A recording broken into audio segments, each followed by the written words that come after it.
Hello, Madison Ballroom. It's so lovely to see you. Please take your seats. Our program is about to start.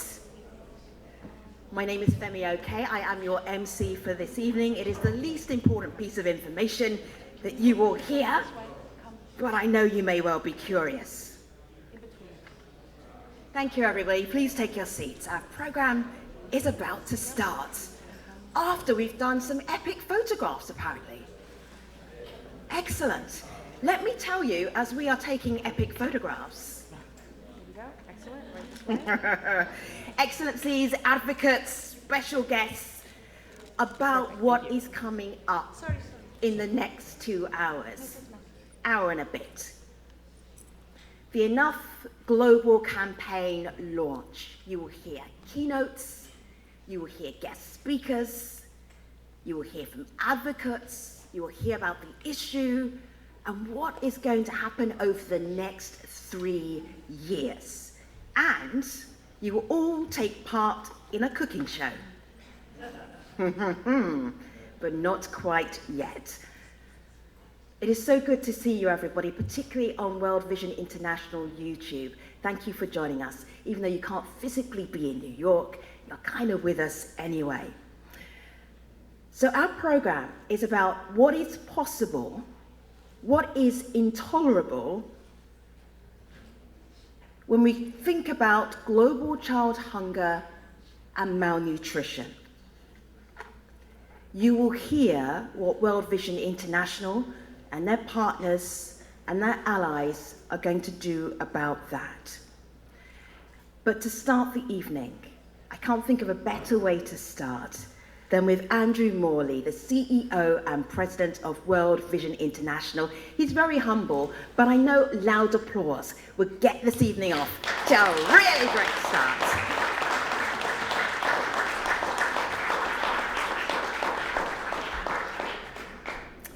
Thank you, Femi, and thank you all for coming to the launch of our new campaign, Enough. This is a bold campaign to end child hunger and malnutrition. I'm honoured that we have incredible partners in the room and high-level representatives from across the world who you'll be hearing from later. And I'm honoured that you can join us online too. And greetings to hundreds of you who've already joined us online. But most importantly, tonight, you'll hear from 3 superstars. From Genevieve, from Lukman, and from Emanuele. They're our child advocates, and they'll paint a picture of the real life on this issue of hunger from their own lived experience. So I urge us to listen to them very well. So why are we here saying enough? We are here because of a truly heart-breaking reality. Our food systems are broken. Mountains of food are thrown away every single day, whilst at the same time children starve to death. We're in a global food crisis. We are here because nearly 150 million girls and boys are affected by stunting. And 45 million children are suffering from wasting. And, friends, it's getting worse. We're here because we've had enough. I've had enough.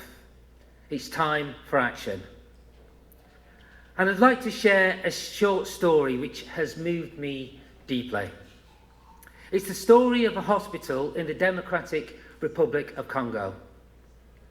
We did not work there yet, but we were assessing the hospital as a potential future partner. As we entered the rudimentary intensive care unit with Dr. Isabel, the leader of the hospital, she told me that there was just one patient.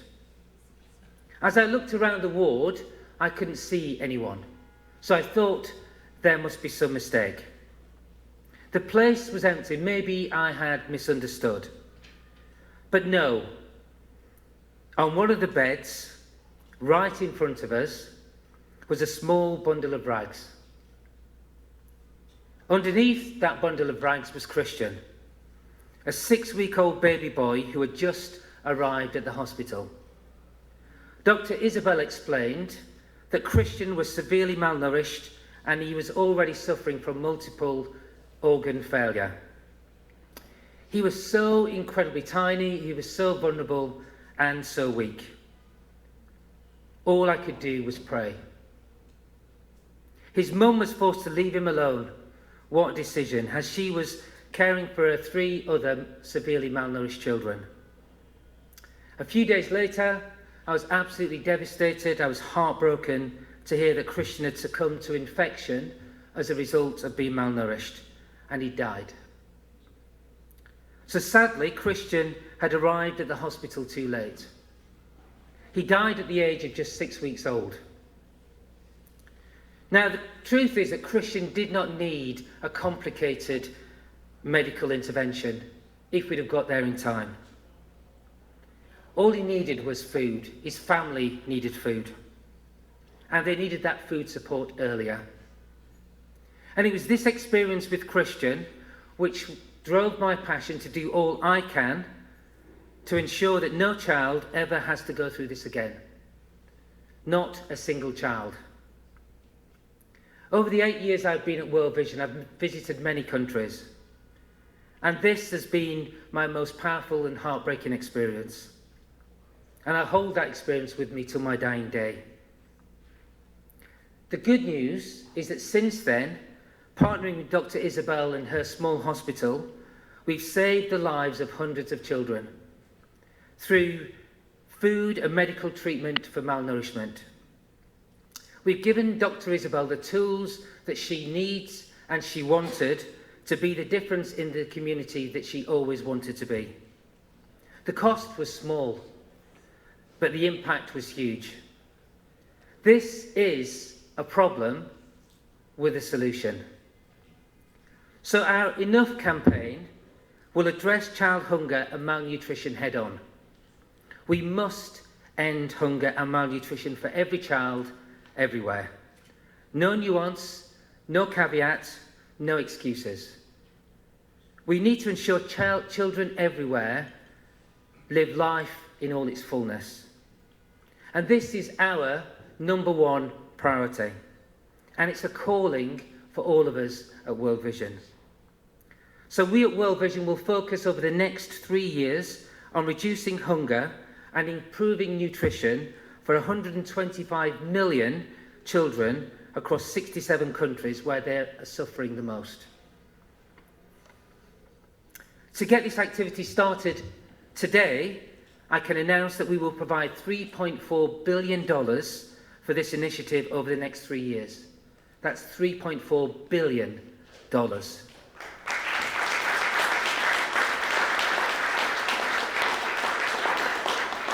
And this includes support from our microfinance organisation, Vision Fund, but together we need to do so much more. Throughout the campaign, we've got 2 main goals. The first one is simple: to ensure that children are better fed, nourished and more resilient.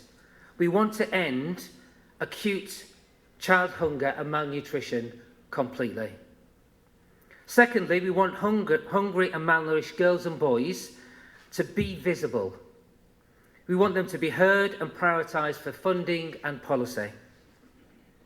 So children themselves will be at the forefront of this effort, backed by our support. And that's one of the reasons why we were so keen to have children speaking to us today.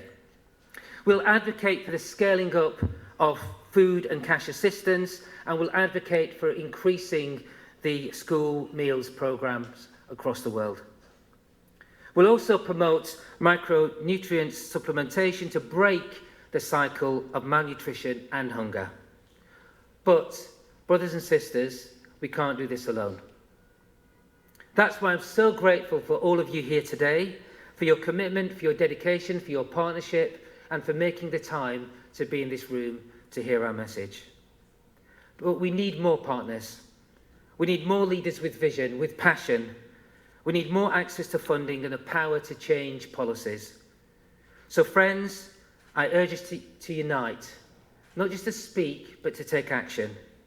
And together, let's say enough. to ensure that children like Christian never face an avoidable death from malnutrition again, to ensure that girls and boys everywhere have enough food, enough of the right nutrition to be happy, healthy, and to stay in school, to fulfill their God-given potential in life. Finally, there is enough. There's enough food in the world to make it happen. So surely this is within our grasp. We're not dreamers. So I hope and pray that together we will end hunger and malnutrition for all children everywhere. As together we say, enough. Thank you.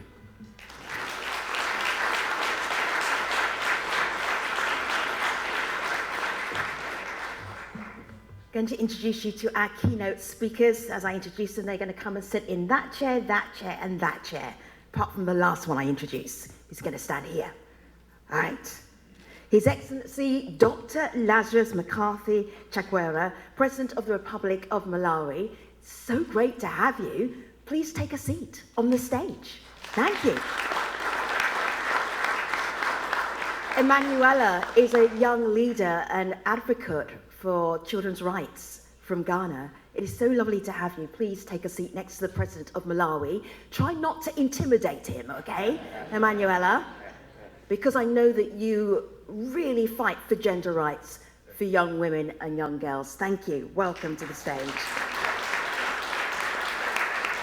Sitting next to Emanuela, oh, this is very hard. I mean, we have a powerful young woman right here, young girl. But His Excellency Mario Bucaro, Minister of Foreign Affairs of Guatemala, I know you can handle it. Please take a seat next to Emanuela.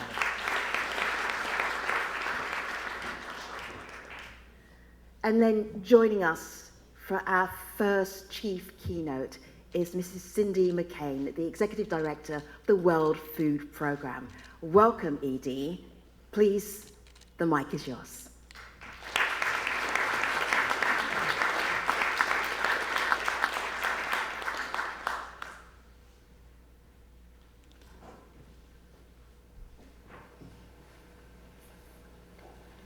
Organized here, I'm sorry.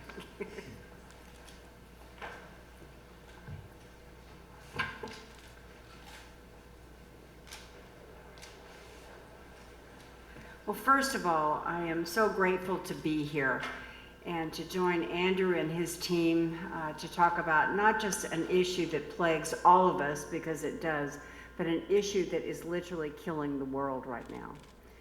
When Andrew says enough, we listen, and enough is enough. It is a pleasure to be here. Andrew, again, thank you so much for everything that you do and your team does. I know we work tirelessly with you in the field, and we're so grateful to be your friends and your companions working on this tough issue. Our organizations have had a long history of working together to support some of the world's most vulnerable communities. Rural Vision is WFP's biggest partner out in the field, and we would not be able to do our life-saving work without you supporting us at every step of the way. So thank you. Now, more than ever, vulnerable children need us to be on their side. This new global campaign, which highlights the right of every child, everywhere, to be well-fed and nourished, could not be more important. Today, hundreds of millions of people around the world face acute levels of hunger, and over 150 million of them are children. As we work to combat the global food crisis, WFP and our partners have provided vital nutritional support to a record 28.5 million vulnerable women and children. But this is not enough. When compared with the sheer numbers who urgently need our help, a malnourished child is up to 12 times more likely to die than a healthy one. We all believe that every child has the right to live and thrive, so we can and we must do better. We must do better.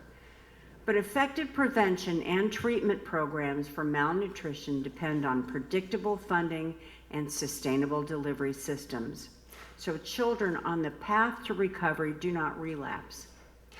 As needs rise, let us all join forces to make the case for increased resources so we are able to provide the specialist support these kids so desperately need, especially for those living in fragile and conflict-affected areas where needs are often the greatest. We have the proven solutions to make hunger and malnutrition among children a thing of the past. We just need the support and the resources to make it happen. Ladies and gentlemen, a whole generation of children are relying on us, and we must not let them down. It's time for all of us to raise our voices with the world vision and say, enough, enough. Thank you, and I'm so glad to be here, and I can't wait to hear everyone else tonight. Thank you.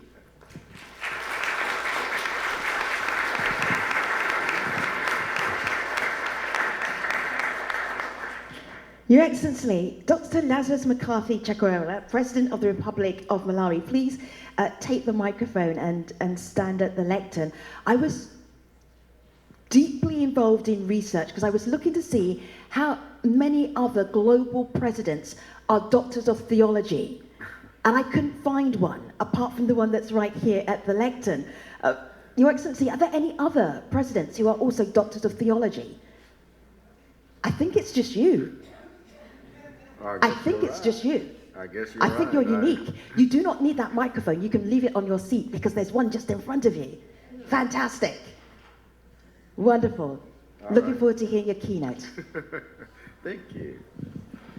Excellencies, heads of state and government, distinguished delegates, ladies and gentlemen, it gives me great pleasure to be part of this discussion on strategies aimed at ensuring that child hunger and malnutrition are addressed. Hunger and malnutrition in children can cause significant health problems, including stunted growth, vulnerability to illnesses, diseases, and behavioral challenges. Children who are poorly nourished suffer up to 160 days of illness each year. Nutrition is crucial for physical and intellectual development. Malawi has made significant progress in improving nutrition outcomes in the past decades, including encouraging exclusive breastfeeding, whose rates increased slightly, currently at 64%. Despite this, the rate of stunting and undernourishment remain high, impacting over 35.5% of children under 5. Research further shows that 16% of adolescent girls are undernourished, and just 25% of women meet minimum dietary diversity for women, MDD. And overall, adult nutrition statistics indicate that 21% of adults in Malawi are overweight, 5% are obese, and are currently or continually faced with related non-communicable diseases such as high blood pressure, high cholesterol, and type 2 diabetes. Malawi government prioritizes nutrition, recognizing that it has an impact on growth and development. I personally advocate for adopting diverse diets and reducing the reliance on consumption of traditional maize products as one of the key methods in achieving optimal nutrition and transforming food systems for better outcomes.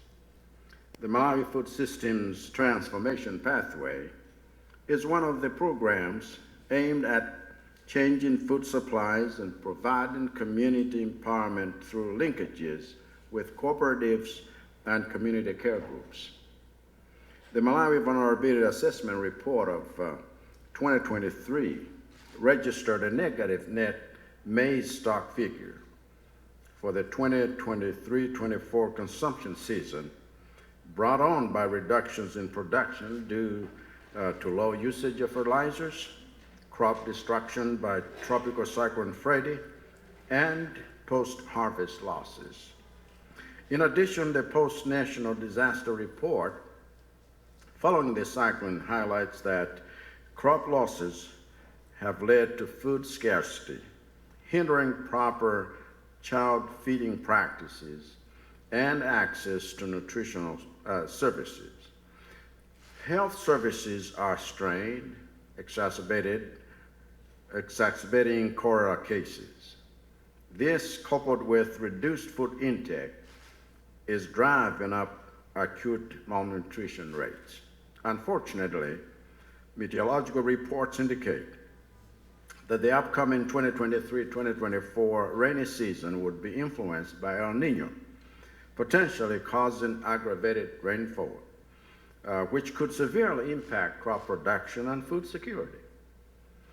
The launch of a new global campaign to tackle child hunger and malnutrition is therefore timely, as countries are facing various challenges in the provision of nutritious food to the child population. This is more important as we are at the midpoint of the global commitments to tackle undernutrition and hunger by addressing the nutritional needs of children, adolescents, pregnant, and lactating women. If we are to achieve these targets, we need to halt intergenerational cycle of malnutrition by ensuring improved livelihoods and resilience that promote access and consumption of diverse diets. I therefore call on all development partners to support countries that are food insecure with food and non-food items that will enable them recover and produce more for its people. And I thank you all for your attention. Thank you. Emanuela, we're looking forward to hearing your keynote speech. Go ahead.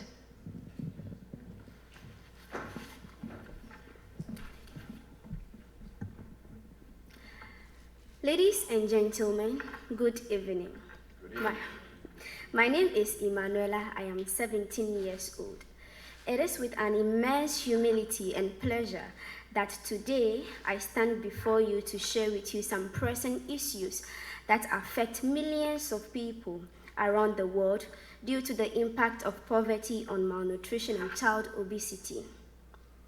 Unfortunately, poverty remains an unbelievable reality for too many people, and its implications extend beyond financial limitations. Directly, it influences the health and well-being of people, especially children. One of the most disheartening consequences of poverty is malnutrition. When families struggle to survive, getting nutritious foods become unaffordable. As a result, children are deprived of essential vitamins, minerals, and nutrients necessary for their growth and development. In relation to this, some families tend to exploit their children into child labor and child marriages just to get money and sometimes food to take care of the family and their other siblings. Furthermore, poverty contributes to the alarming rise in child obesity rates. In contrary, while some children suffer from hunger, others experience the opposite, an abundance of unhealthy food and calorie-dense foods. Families rely on cheap foods, and these foods are mostly lacking in nutritional values and contribute to the development of child obesity and its-related health challenges. The impact of poverty on malnutrition and child obesity must be dealt with urgently. Governments and non-governmental organizations must work hand in hand to provide healthy food for the most vulnerable children and families, to put an end to child hunger and malnutrition, which can extend into adulthood, leading to a lifetime of health complications. I request that our government continues to fund the school feeding program and make the food more nutritious in order to end hunger and malnutrition among children. Children are the present and the future of our countries and the world. So let us end child hunger and malnutrition now by saying enough. And as part of the Sustainable Development Goals, if we come back in 2030, we would have zero hunger and malnutrition. Thank you. Come on.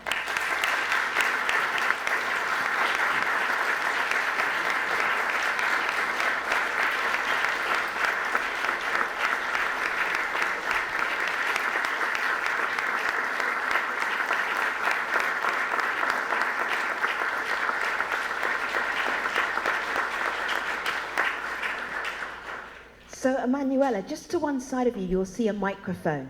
I think on the right-hand side. All right, pick that microphone up. I could see you preparing for your speech, which obviously went down very well. You got a standing ovation. What were you writing on the piece of paper? What were you adding to keep it fresh? Okay, so I was jotting some salient points that Mr. President and Madam said that I think it will help us when they implement them truly. And I was jotting some of the rate of child malnutrition and death among children that they were mentioning.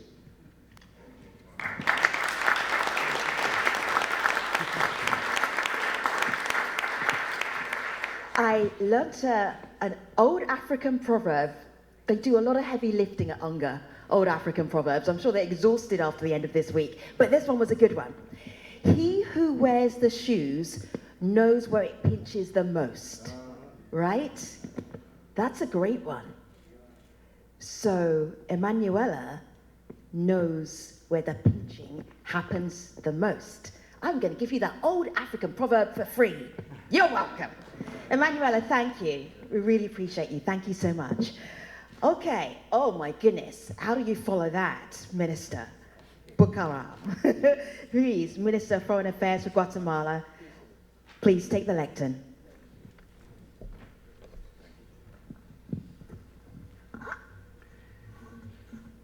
Gracias, gracias, gracias. Merci beaucoup. Thank you, thank you, thank you. Tonight, I represent the voice of millions of children in Latin America and the Caribbean. Today, I spoke and I'm here for them, for children like Emanuela. And by hearing Andrew, I have in my heart Christian, but I can tell you about Juan and Pedro and many Guatemalan children that also suffers of malnutrition, but thanks to World Vision, we have hope. So today I'm going to come to tell you good news. It can be done. Suficiente is enough. We cannot be able to continue to do speeches like great diplomats. We need to take action, like Andrew has said. And that's the reason that the government of Guatemala is committed today to be part of this great campaign, to partner with you, but also that we can reflect about our present and our future. And I would like to ask you a question, why you are here. This is not a simple reunion. This is a commitment of each and every one of us to do what we can to save lives. So in the name of the government of Guatemala, I feel very proud to be able to tell you good news. First, we were talking with Andrew about that Guatemala has the largest programs of World Vision in the region, and we feel very proud of that. Because it's not about just hunger, it's about fighting against human trafficking, it's about health, it's about hope, it's about education. So we know that for many years it can be done, and we have a great partner in World Vision. And we need to trust them, and we need to unify on their leadership so we can be able to make this campaign very success.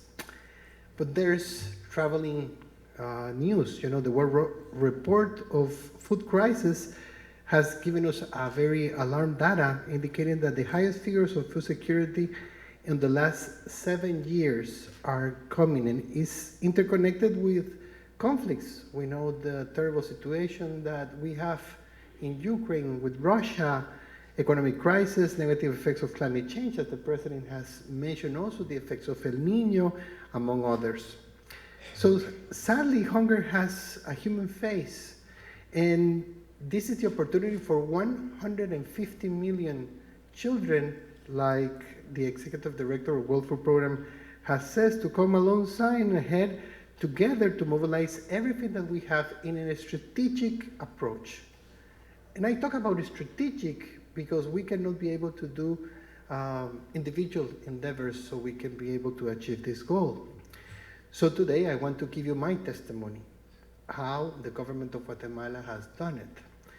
On the past 2 years, we have committed $72 million to the World Food Program to work together to achieve another approach, implementing strategic policies and program with a campaign that we have called Zero Hunger. Children among 5 years old, adolescents, pregnant and breastfeeding women, older persons, and people with other disabilities receive every day constant access to adequate both quantity and quality, respecting their cultural relevance about food in this crusade with nutrition. I am convinced that this example is the way to be able to move forward. We value the word of World Vision, not only in Guatemala, but in the world. And we know that working together with all of you, governments, private sector, ONGs, we can do it. Suficiente. Ya no más. Tenemos que trabajar juntos. Ladies and gentlemen, we reiterate our support for this campaign, and we want to ensure to contribute with the whole world as an example that it can be done. Today, I don't have a doubt that together, enough is enough, and we will be moving forward to save lives in the whole world. Thank you so much.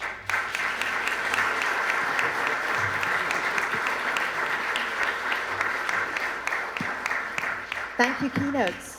I am now going to release you from the stage. You did an excellent job. Thank you very much. Mr. President, Mr. Minister, Emanuela, please take your seats back at your tables. Appreciate you very much indeed. Thank you.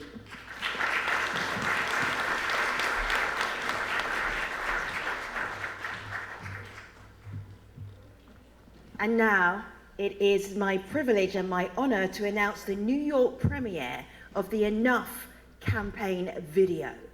Take a look at the screens. We have enough. Suficiente. A life of plenty for every child has always been possible, but that's not the reality. Instead, many places in the world have plenty of hardship. This is scary. This is war. And need. Las plantas se están resecando. Child hunger and malnutrition is the worst it's been in generations. But a solution is possible today. Now is our time. We've had enough all along. Now, we've had enough. It's time to make sure there's enough choice for every child. Enough nutritious food, produced responsibly and sustainably, so children can thrive everywhere. When we stand together, we can be a force to end child hunger and malnutrition. Let's come together from every country and every background, and stand with children to say we've had enough.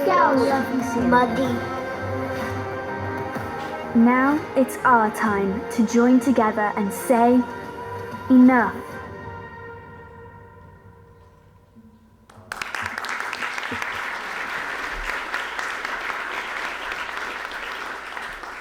For a global campaign, we need global allies and partners. You're about to hear from some of them who will be coming to the stage.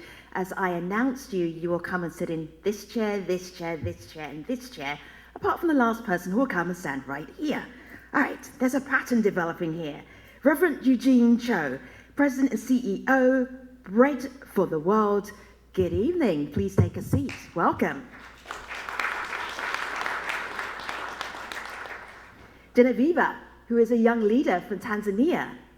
Caribou, welcome. Genevieve, please take a seat right here. Thank you very much. Welcome. Afsan Khan, coordinator of Scaling Up Nutrition Movement. Good evening. It is great to have you on our Enough campaign launch. Please come to the stage.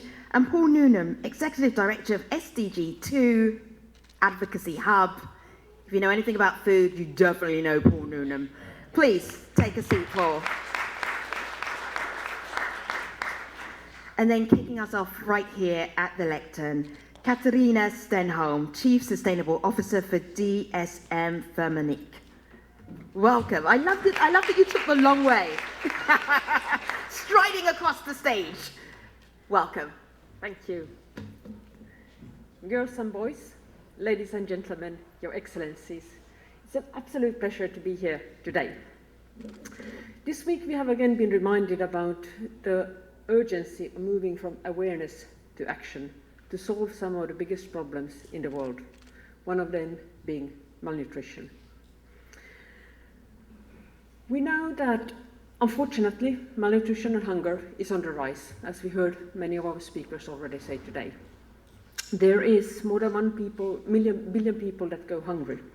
2 billion lack essential nutrients, like vitamins and minerals.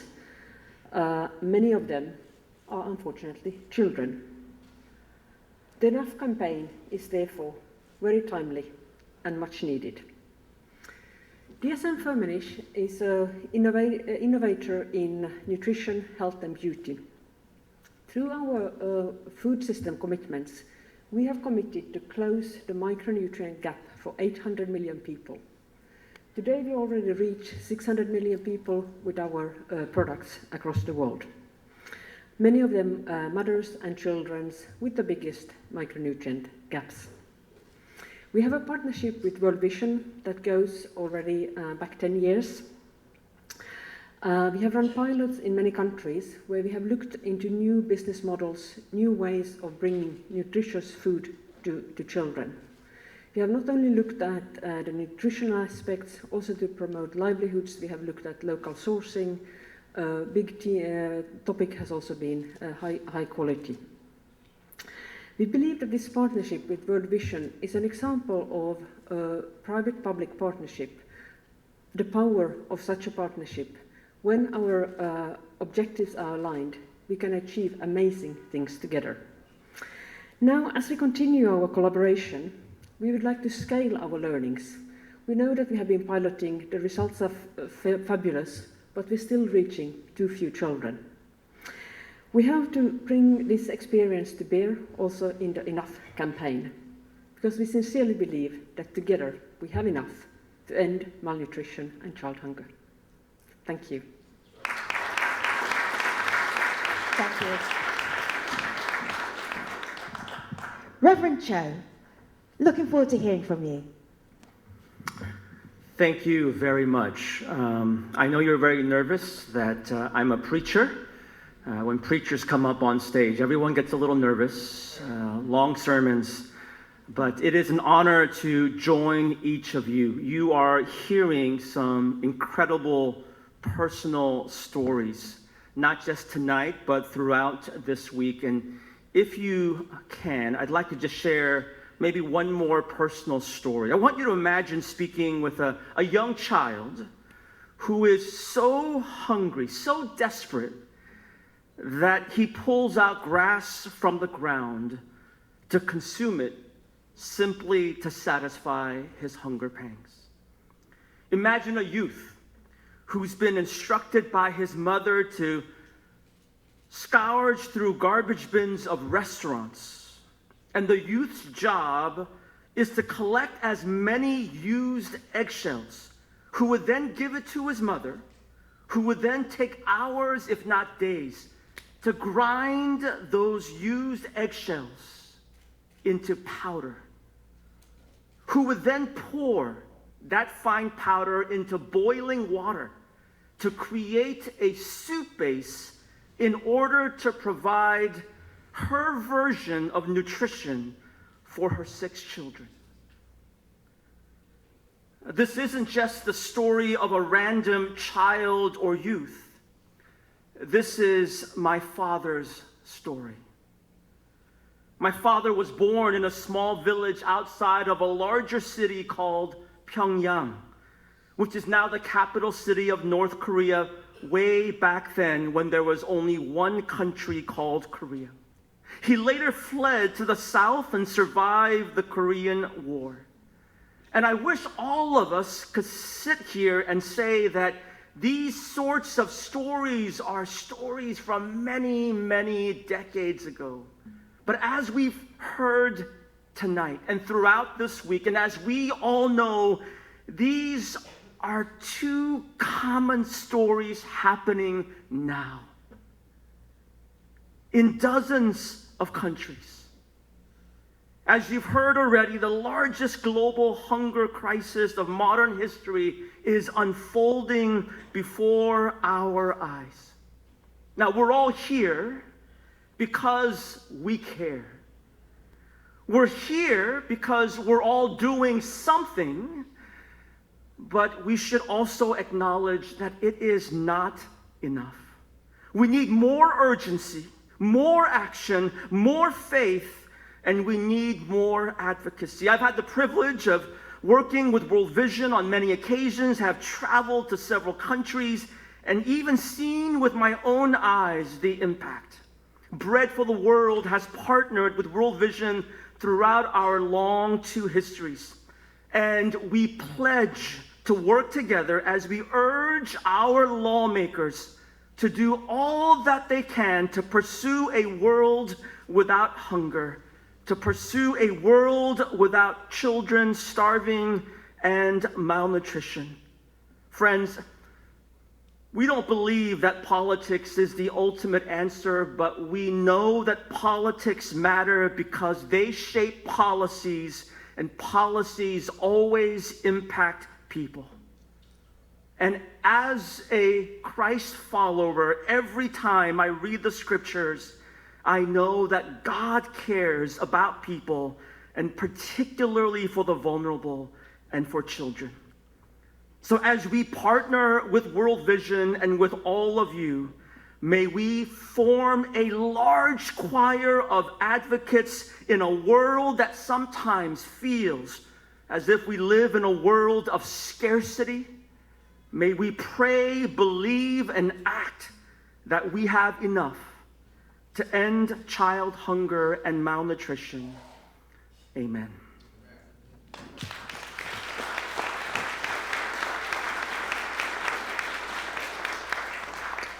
I just went to church on a Wednesday. Thank you, Reverend Joe. Appreciate you. Genevieve, please, would you take the lectern? Genevieve is from Tanzania. She fights for children's rights using media and the radio to get that message across. So you're basically looking at my future competition. Genevieve.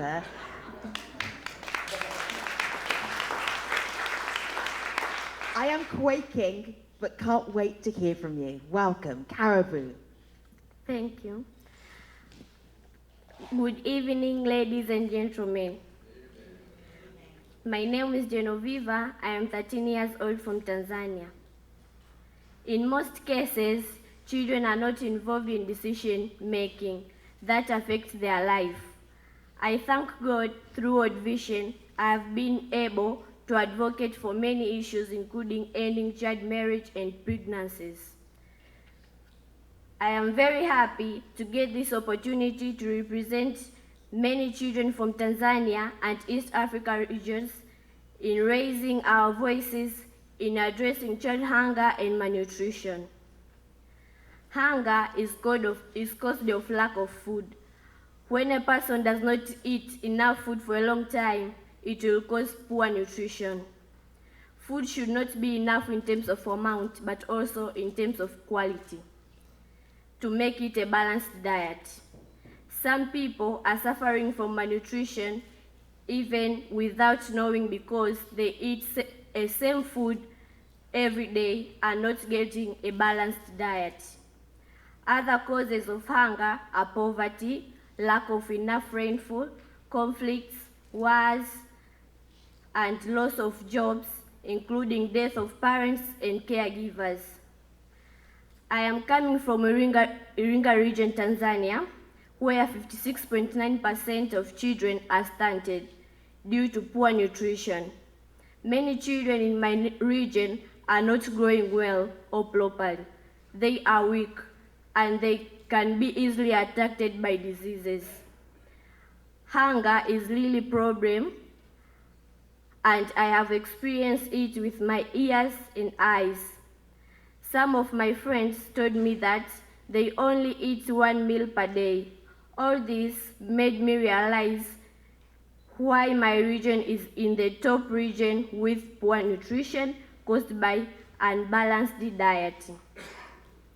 Poor nutrition to children is leading to poor school attendance, low focus during study hours, poor performance in schools.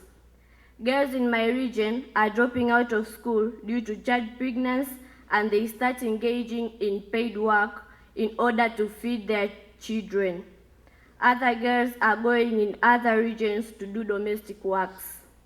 I humbly ask the government and other private sectors to support us in ensuring that children get a balanced diet by educating our families on its importance. I also ask the fathers to support our mothers in producing enough food for feeding children, but also for taking care of them at home. I'll also ask the international community to provide safe farming inputs for families to produce enough and different types of food crops.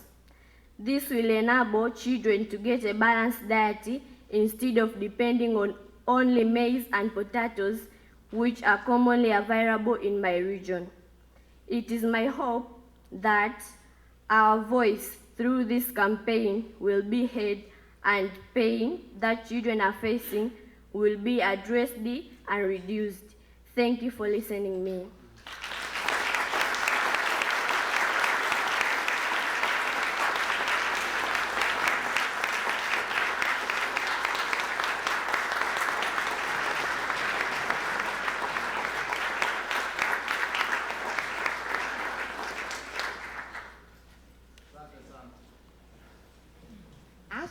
Khan. Ooh, you're next. Thank you.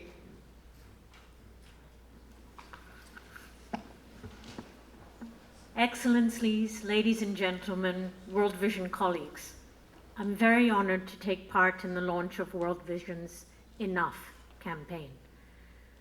The launch of this campaign could not be more timely. Throughout the week, we've heard one clear message. We're far from achieving the SDGs, in particular on hunger and malnutrition. Starvation and malnutrition represent the absolute failure of our humanity. It is simply unacceptable that in 2023, we see millions of children miss out on their future, their health, and way too often, their life, due to lack of access to healthy and nutritious food. It shouldn't be this way.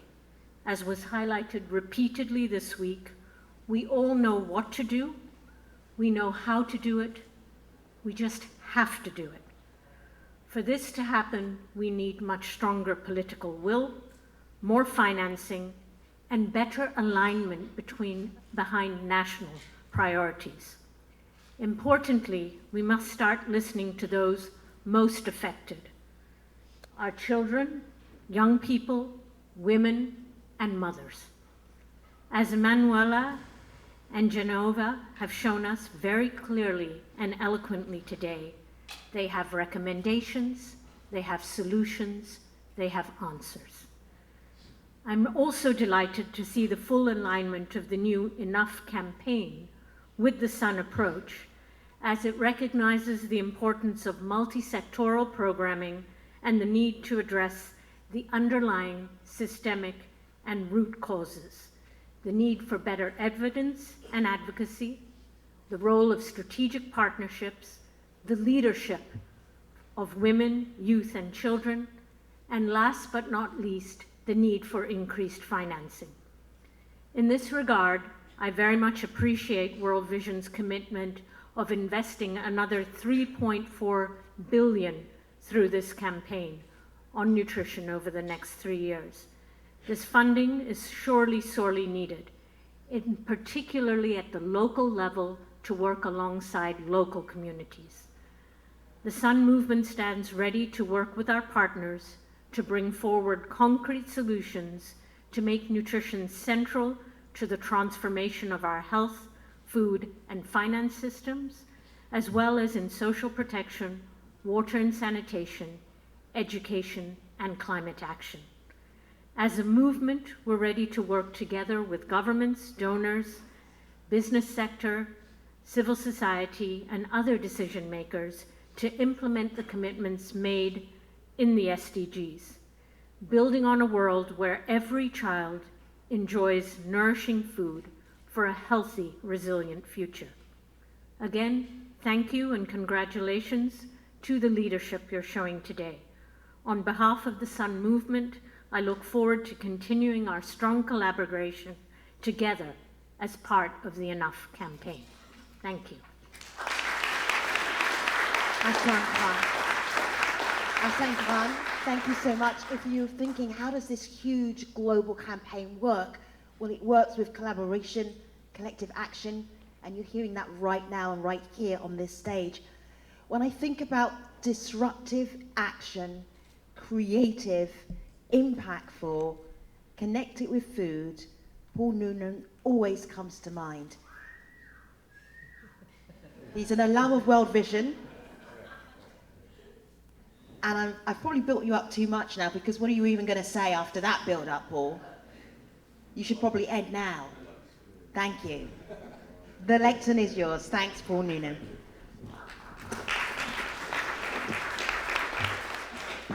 Well, thank you, Femi, for such a kind introduction. And it is an absolute pleasure to be here with family. World Vision, I spent 15 years working for World Vision and have visited many projects around the world. And also the president of Malawi, he is here. I went to school in Malawi and spent a number of years there. And so there's a very fondness with the warm heart of Africa. And it's also great to see some of the work that's going on with the Malawi 2063 agenda and how it's connected into agriculture. And I think this is so important as we look and build plans for the future, to really be thinking about young people, to be thinking about the future, and to be thinking about alignment with this cause that we're here to talk to today. So our previous speakers have really captured the scale of the problem. We are facing an unprecedented global food crisis. It's fueled by climate change, by conflict, by rising food and fertilizer prices, a debt crisis, rising inequality, and this is having catastrophic effects on children's nutrition and future. A 5% increase in food prices increases the risk of wasting by 9%. And generations of children are being born into an era of crisis. We're all here, and I'm so glad to see a room with standing room only to talk about this issue. And I thank again World Vision for the leadership here. We've all seen over the last few days leaders speaking for the need for coordinated approaches to take strong action, to include clear policy asks, localized approaches, and reaching the furthest behind. This is really important, but what really counts when we leave here is action. We have no time left to lose. We've heard this from our child advocates that are here. To break the cycle of crisis, we need a better, coordinated response that bridges climate, conflict, nutrition, sustainable agriculture, gender equity, debt relief at a systems level. If we're not only to save children's lives now, but also build resilience within families and communities to weather further shocks, as well as secure a future that nourishes both people and planet. Our SDG 2 Advocacy Hub network exists to help bring people together around the idea of good food for all, working across sectors to work on collective impact. And as Femi just pointed out, you know, Enough is a great example of this.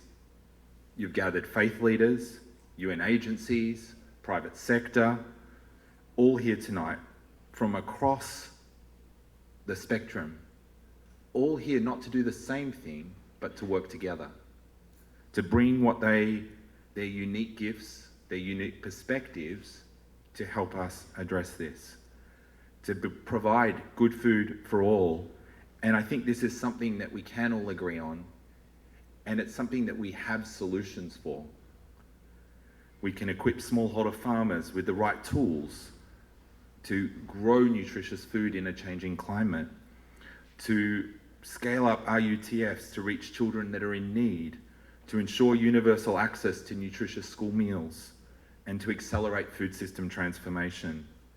I know World Vision on the ground works. I've seen it. I've seen the impact. And I am so excited about this because Enough is going to play a critical role in accelerating that coordinated action. And we have amazing opportunities to build on this. This year, COP, there's the Global Food Crisis, Food Security Summit in the UK that's going to be hosted. Next year, the G7, G20.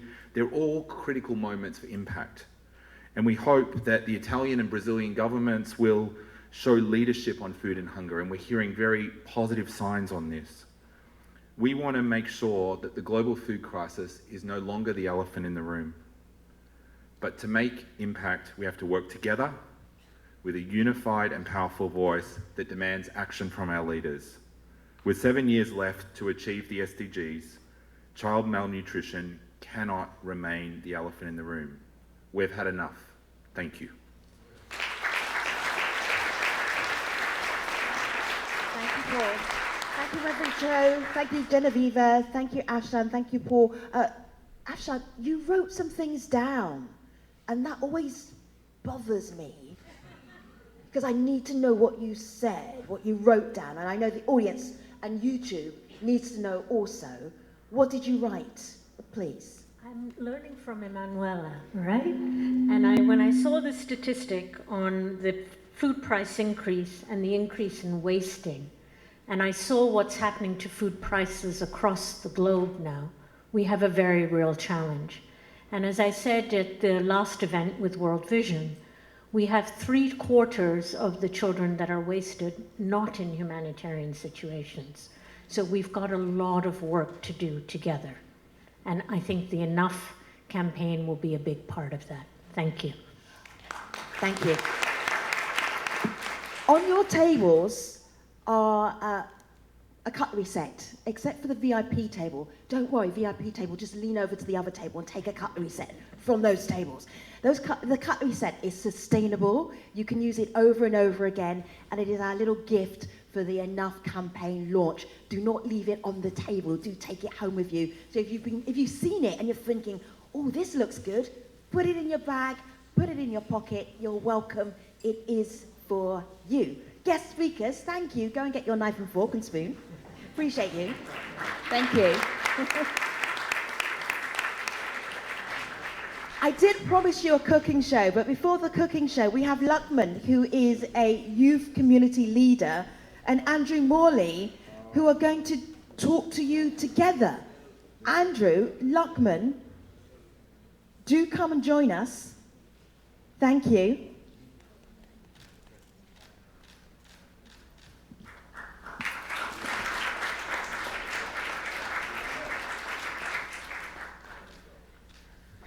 So you've heard lots of words, and thank you so much, Femi.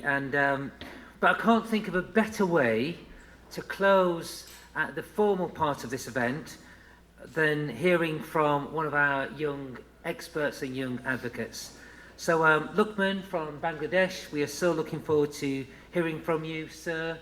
The floor is yours.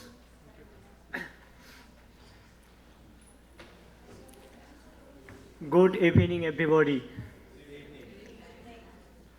This is Lukman from Bangladesh. I am 16 years old and working as a child activist.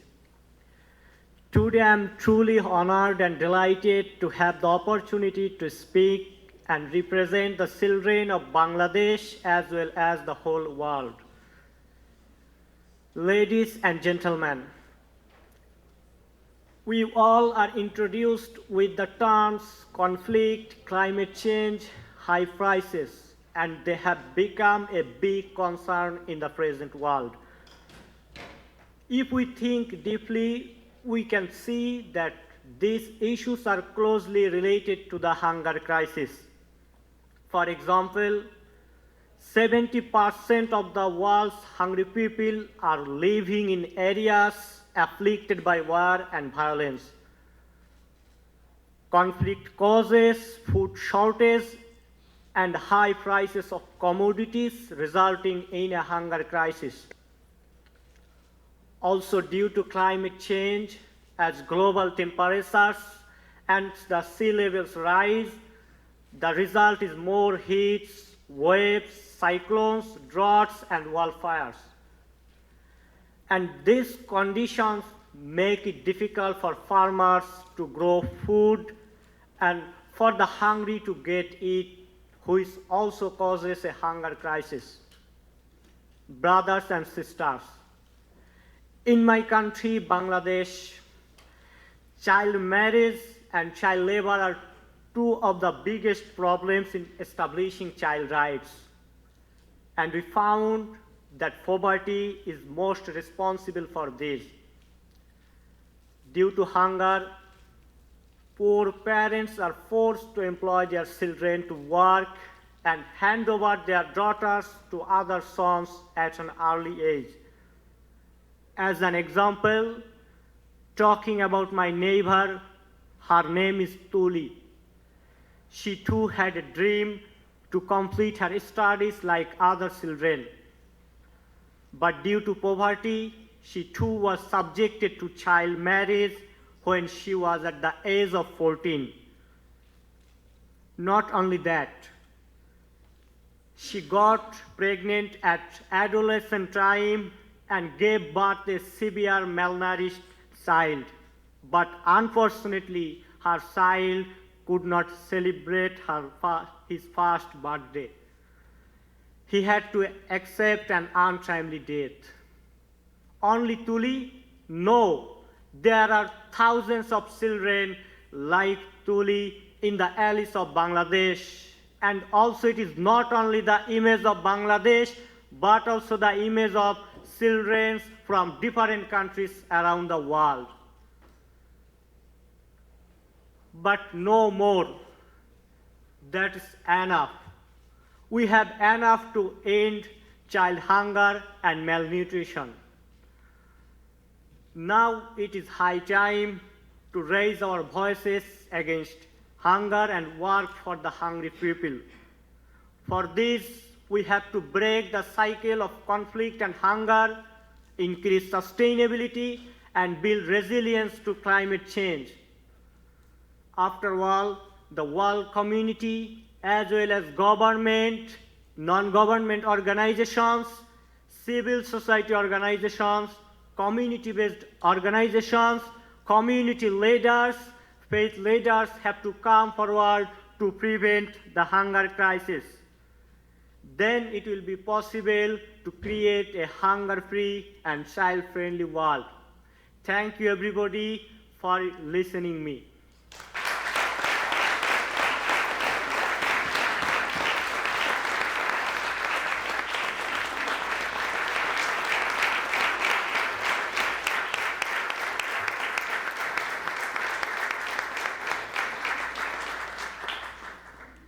Lorna Maseko is a celebrity chef in South Africa. She turns food into art. She turns cooking into a show. She is going to do a cooking show for us. So if you're hungry, bring your chair a little bit closer because the people nearest to Lorna will get to sample the food. Lorna Maseko, thank you for being part of our Enough campaign launch. I know some of the things you're going to do is about using food that would have been local in Alexandria, Johannesburg, and how you can cook nutritiously. But I'm going to hand over to you for the next 25 minutes, and you can tell us more. Great. Lorna Maseko, everybody. Thank you very much. Good afternoon, everybody. Thank you so much for that amazing introduction. I'm Lorna Maseko. I'm a chef, I'm a cookbook author, and I'm a proud member of the Chef's Manifesto. It wasn't a meeting like this where I was myself inspired to start my nonprofit Bophelo Foundation. Bophelo means life in Setswana, and that's what food is. Food gives life. And so what we do in Alexandria, in one of the poorest townships, is that we help schools plant vegetable gardens, and essentially those gardens become the heart of the community and the heart of that school. So to be part of this campaign, this Enough campaign with World Vision, is absolutely an honor, and I couldn't be more blessed and just feeling really privileged to be sharing a bit of my country and what we do back at home. So I'm going to be making something that when I was growing up, I didn't think it was that cool. And I think part of the Beans is How campaign is trying to convert people to, or kids at least, to realize that beans can be sexy, they can be really, really tasty and really good. So I'm going to be making a bean chakalaka. Chakalaka is a South African relish that I absolutely love. It's spicy, it's got a kick to it, it's got personality, but it's really, really tasty. And then I'm going to be making ding, which is fermented sorghum. I grew up eating this all the time. I must say, when I was young, I was like, oh my gosh, that's not nice, doesn't taste so good. But I'm not gonna reveal my age like all these young, beautiful advocates were doing, sharing their age. I'm not gonna tell you how old I am, but I'll tell you that I find ding kind of cool and really tasty. I'm also going to do morogo, which is an indigenous spinach back in South Africa that I absolutely love. Like I said, food that when my mom used to cook, I was like, is this like, that's not cool food. Like, burgers are cool, but the older you get, you realize these are really nutritious foods, they're really great for you. And I think part of being a chef is trying to change people's perception about food. And I think as chefs, we have a voice and the ability to do that. So to get going, my pot is going. I'm going to start off with the chakalaka already. I don't know if maybe Genoveva and Emanuela want to join me so I can have little hands to help me cook away. I'm sure, don't worry, I won't make you work too hard. But yeah, so my pot is already boiling over here. I'm just gonna add some olive oil into my skillet. All right, so what do you want to do? Do you wanna come this side? Okay, you come this side, I'll come this side. Okay, so I've got some sorghum in here, so you can start with some onions. That can go in there. I'll give you a spoon, here we go. Having little sous chefs makes the job so much easier. So the sorghum has been soaking overnight. Sorghum is a great diverse crop. In the school that we're working with in Alexandria, it's one of the crops that we're trying to advocate for the kids to have instead of maize, to use rather instead of maize. So I'm gonna let that simmer. Things, with cooking, it's a low and slow process. Things take time. Do you like cooking? Yes. What do you enjoy eating the most? Fufu. Fufu, oh, I had fufu the other day, it was so good. I mean, I have fufu all the time, but that particular place where I had it was really, really good. And you? Yeah. What's your favorite food to eat? Tambi. Oh, tell me about tambi. What's tambi? Is it like a swallow? Is it a starch? Okay, interesting. So you can put all that in.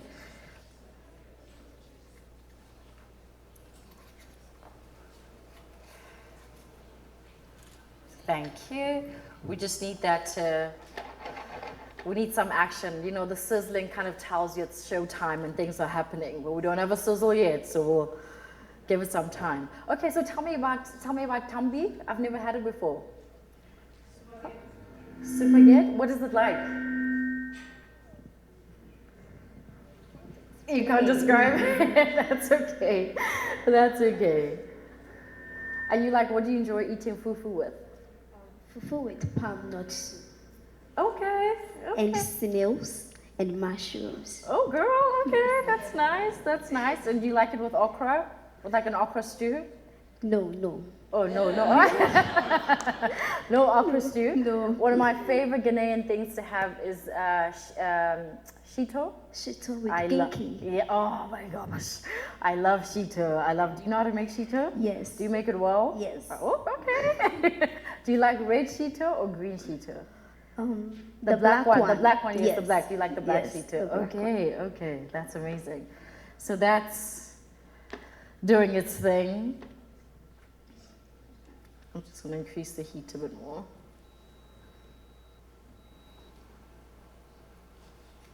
Okay, thank you. I'm just going to carry on, even though there's not much of a sizzle yet. I'm going to carry on. So you can help me add those peppers in. I'll hold that for you. We can do a female power, 3 peppers all at once. So there we go. So basically, chakalaka has beans, it has peppers, onions, carrots, tomatoes, some curry powder. It really has a kick, but it really is delicious. I love it. To this day, I still love it. So yeah, so we've got some curry powder over there. Actually, I think that's cayenne. So you could put that in there as well. If someone told me that we could just get some sous chefs, I would have been so happy. And then we could add some garlic. And then you just want to combine that all together first. And we just want to cook that down a bit. Do you help your mom cook? Yes. Okay. Yes. And what's the one thing you always enjoy helping her cook? This is a girl, Emanuela. My name is Emanuela, and I love fufu. And you? Yes. What do you enjoy cooking, if you do cook? Do you cook? Yeah. What do you enjoy cooking? Meat. I like that. Honesty is key. And do you cook with your mom? Yeah. Love it. Okay.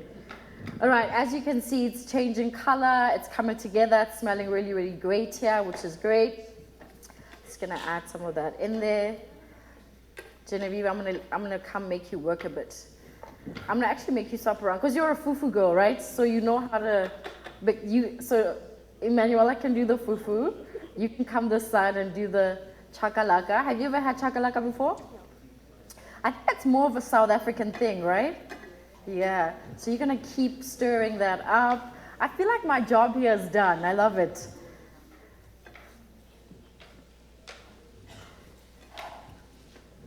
So very similar to fufu, I think, except we don't pound it as much, right? I'm just gonna add more water there.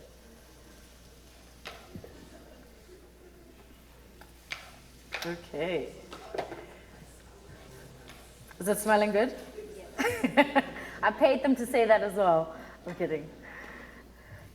Okay. So Genevieve, you can now add some tomatoes. There we go. Then we're gonna add some black-eyed peas. And then some Worcestershire. There we go. Okay, so you can just keep mixing that. Are you having fun, girls? Yes. I love it. Do you find cooking a chore, or is it like you just are relaxed when you're cooking? Yes. Do you enjoy cooking? Yes. Do you find it like it's a job or not? No. Okay, that's good. And you? Yes. It's a job? Yes.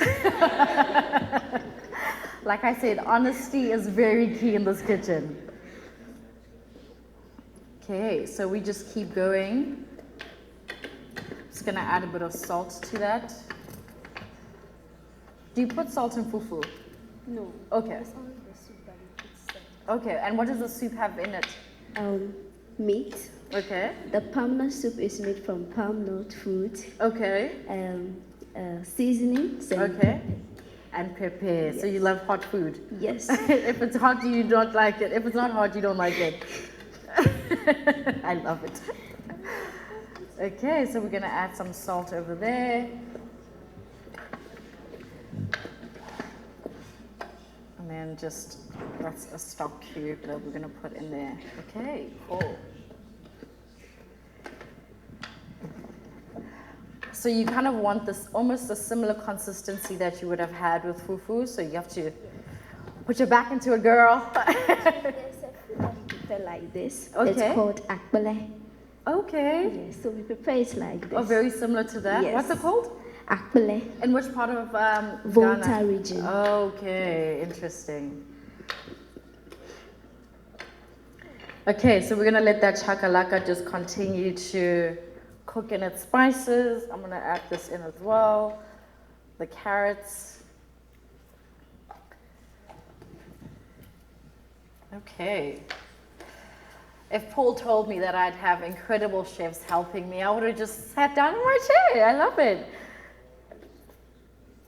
Okay, let me feel that consistency first quickly. Okay. Impressed.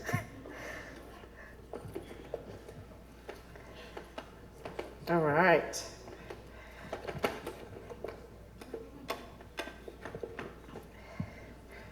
Okay, we can keep going a little bit more. I'm gonna taste because, you know, that's what we do.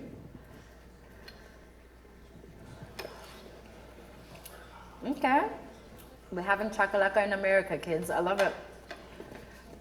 That's a little bit of sugar.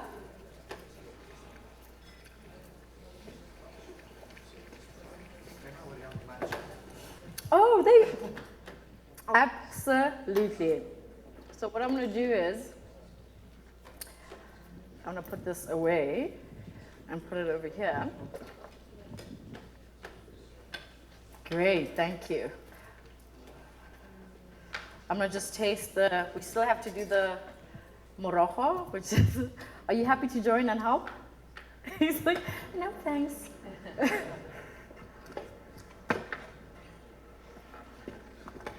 Okay, still needs a bit more cooking.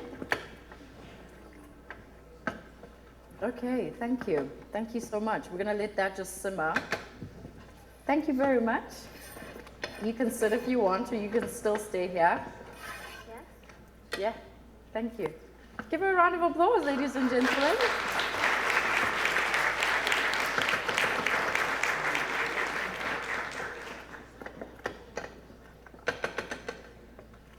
Okay. All right. That needs a bit of time, yeah. Put your back into it.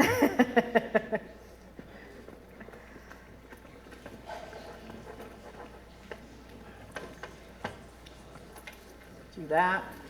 Do you want to swap and try help?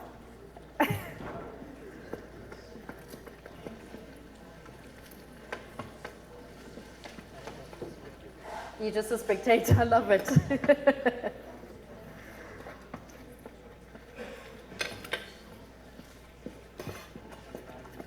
Huh? You're learning? Okay, cool. You like spicy food? Chakalaka has a bit of spice.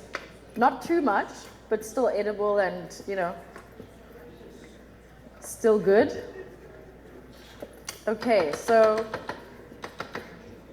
just one more taste of this, and then we're going to carry on with the next thing. You want to try? Yeah. Okay, let me know what you think. Emmanuel, do you want to try? It's not spicy. You can use a spoon.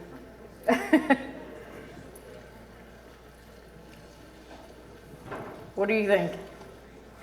Will some food go well? No?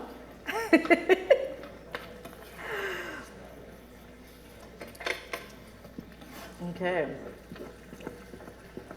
And if anybody wants to come to the front and come see and chat to our beautiful advocates, please go ahead and do.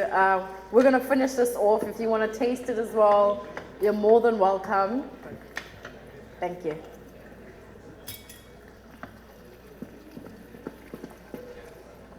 And then we're going to add a bit of vinegar. So then it gives it that fermentation. How are you?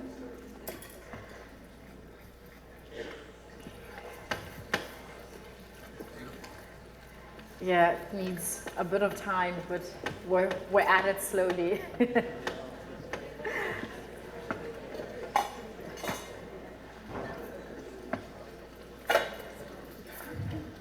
Thank you, Emanuela. You're a rock star.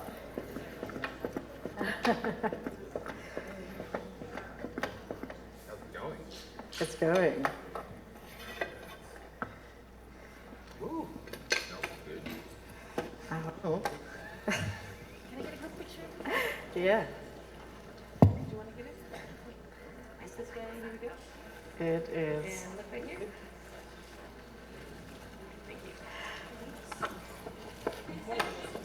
Can we smile for that picture? Yeah, if you want to move forward, my apologies, and you want to see what we're doing, please come through and smell, you know. And get a snap.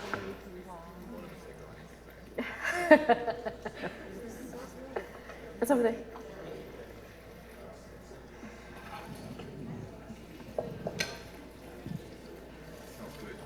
Lorna, when do you think it's going to be ready? In the next 10 minutes. 10 or minutes, so, all yeah. right. Yeah, are people kind of like waiting around wanting Sure. to eat something, right? I love an event where you're sitting at the back and you can smell this fragrant food wafting towards you. We've got little bowls so you can come and try it in a moment. It's going to be about another 10 minutes and we'll be there. Yeah. Jimmy, I think we need water because it still needs like... Why is it called shakalaka? I don't know. I love don't just know. saying the words. I think everybody loves the word chakalaka. I'm yet to meet somebody who doesn't like the word chakalaka. Everyone's It's like, a great name. Everyone's like, I'll eat it just because it sounds cool.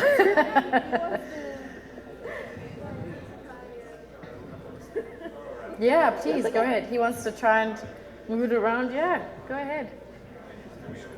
Oh, please, yeah. Yes.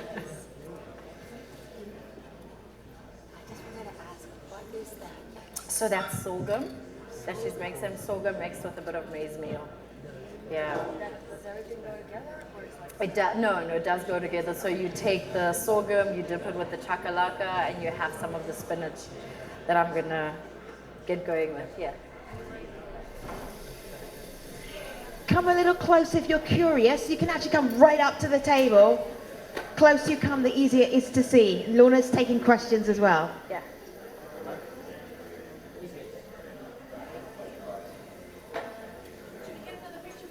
Yes, of course. Yeah. There we go. So you make me feel so hungry. Fabulous. Great, thank you. Do you want to mix around? Or you want to just watch? There we go. So you could just mix that around. Huh?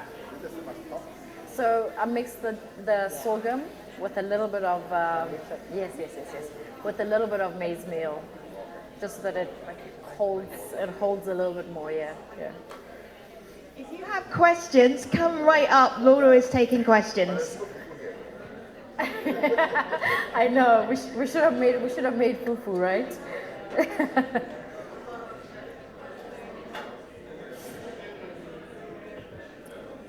Lorna, how difficult is it to cook in a situation like this? Because this is like not a normal situation, and you're under pressure, and you're performing, and you're trying to cook at the same time. I'm just watching them. I'm just watching. I'm just a spectator.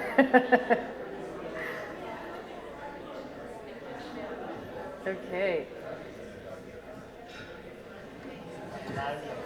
You're learning today. I love it.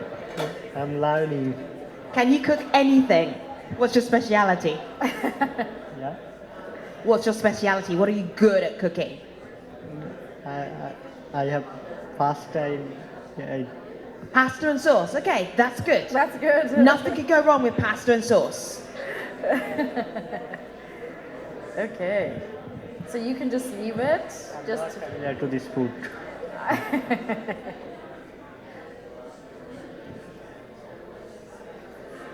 Huh?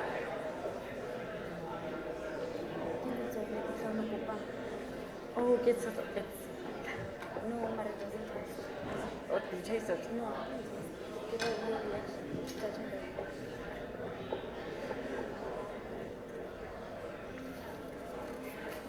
Is it also healthy What, chakalaka? Yeah. Chakalaka. Chakalaka. When you said you were doing chakalaka, I was like, yes, I know. chakalaka. May I check with you? Can I share this photo with my professional work? Sure. Or do I need a permission? So is this New York spinach? This is not South African spinach, is it? Yeah, this is New York spinach. New York This is spinach. like- Okay. It's not normal. It didn't come from Joburg. No, sadly, it did not. I wish it had.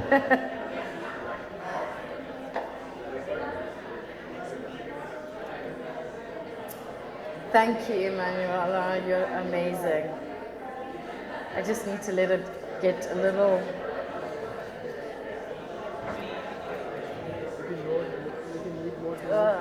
That's why. Hold on. Oh, that's why it wasn't doing anything. There we go.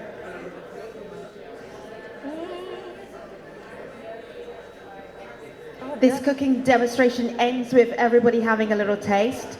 Good job we put knives and forks and spoons on your tables.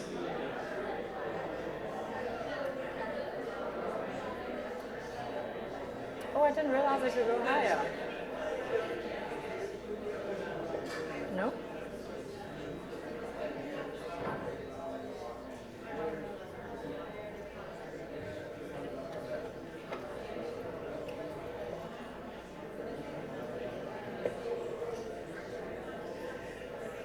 Lorna, I'm just wondering what the YouTube audience are making of this. They're like, Oh, yeah. do we have the ingredients for this? Yes. Do you want to we should. recap and tell everybody if they're going to try and make this themselves? So for the chakalaka, we've got onions, garlic, paprika, cayenne pepper, curry powder.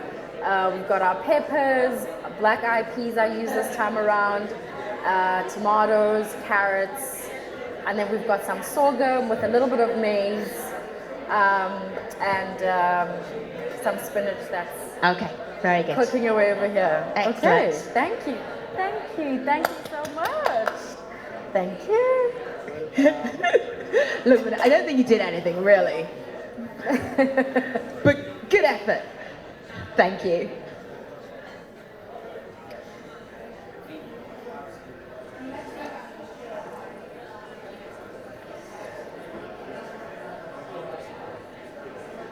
One of the things that I'm really curious about is that being a chef and being somebody who works with food in an artistic way Yeah. is now a platform for doing incredible work. Right. It's not just, oh, I cook. Yeah. It's like, I cook, now I have a platform. Right. When did you realize that that was what you had? I mean, I started off as a ballet dancer, so I'm always saying that, you know, I'm making up for all the years I couldn't eat. I'm making up for it now. But you know what? I think for me, beyond the art form, the this, the that, it really is just about feeding the soul and ensuring that people have a really good meal. You know, you want to have people smiling. You wear your heart on your sleeve when you're creating dishes and making food, and so you hope that that's what you do. You know, so yeah. This smells incredible. Oh, it does? I think this is the best smelling event I've ever been to. Ever. That's a good thing. Easily. That's a good thing. All right, how are we doing? Are we close? That is not, because it needs time. But Okay. the chakalaka definitely is worth. Okay. This feels like it's close to being ready. You know what?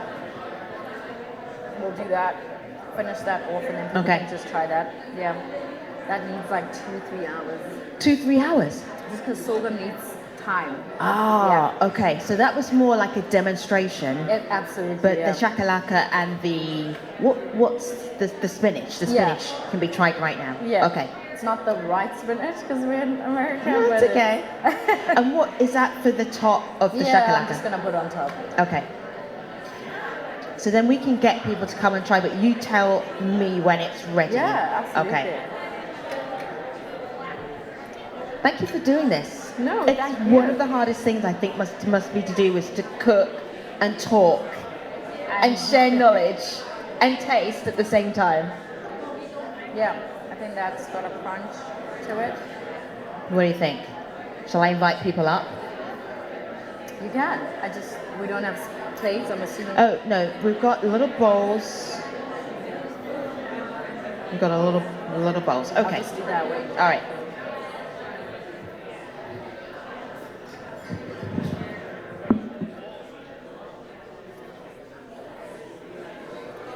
Okay.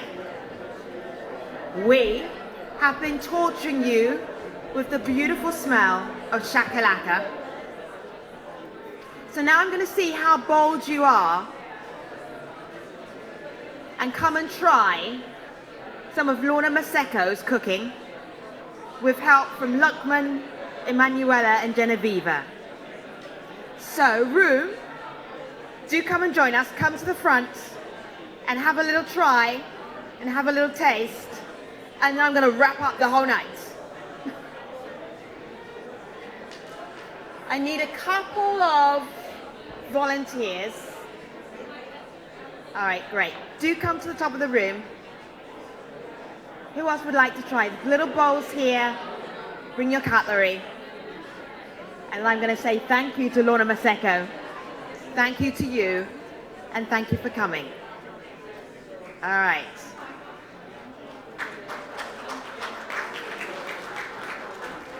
So I'm going to wrap up the evening. This has been the launch.